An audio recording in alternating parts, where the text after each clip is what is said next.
Kita pasti sering banget kan dengar perdebatan soal ini. Warung kecil lokal versus raksasa retail modern.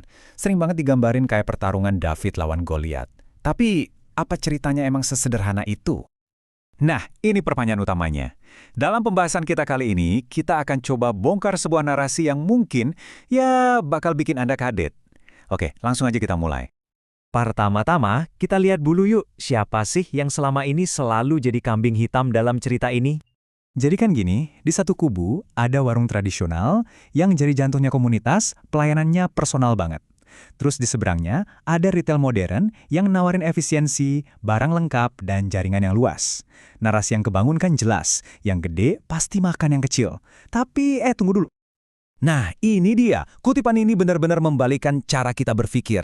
Artinya, kalau kita cuma nunjuk retail besar sebagai penjahatnya, kita justru nggak sadar ada musuh lain yang jauh lebih bahaya dan tersembunyi. Kalau gitu, mari kita kenalan sama si pembunuh senyap ini. Ini nih, inti dari semua pembahasan kita.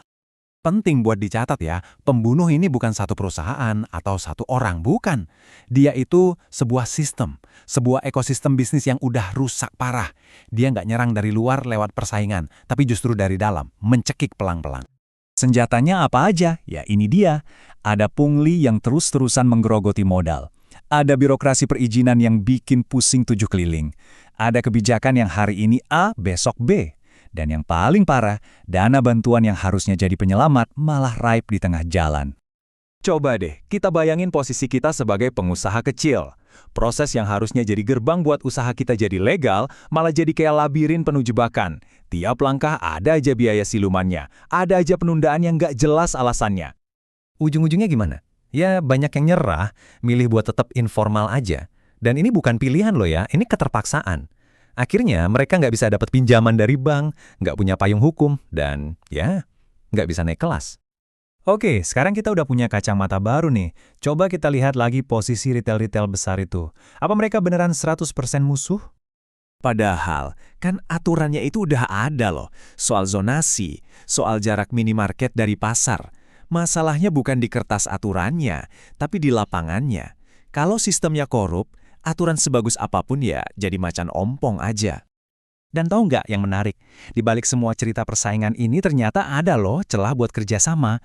Retail besar bisa jadi etalase buat produk-produk UMKM. Bahkan ada program kemitraan yang bantu warung buat bertransformasi. Ini bukti kalau hubungan simbiosis itu sangat mungkin.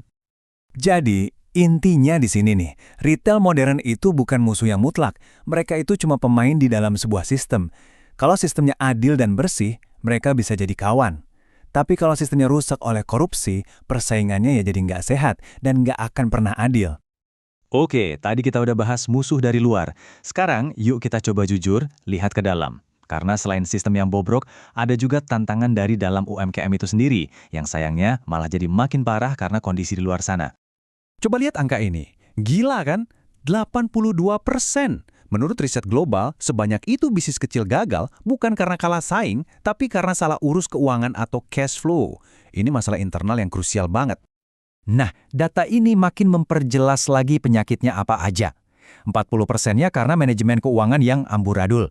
Sisanya karena kurang inovasi, masih gagap teknologi, dan sumber daya manusianya terbatas. Ini tuh masalah internal yang beneran ada. Dan soal digital, aduh, kita ketinggalan jauh banget. Coba lihat perbandingannya. Negara tetangga udah lari kencang, sementara mayoritas UMKM kita masih di situ-situ aja. Ini salah satu alasan kenapa mereka jadi sulit bersaing. Dan disinilah, klik, semua kepingan puzzle-nya nyambung.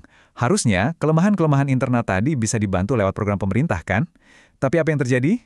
Anggaran buat pelatihan, buat pendampingan, buat modal, malah bocor di sana-sini karena korupsi. Sistem yang rusak ini secara efektif melumpuhkan kemampuan UMKM untuk memperbaiki diri mereka sendiri.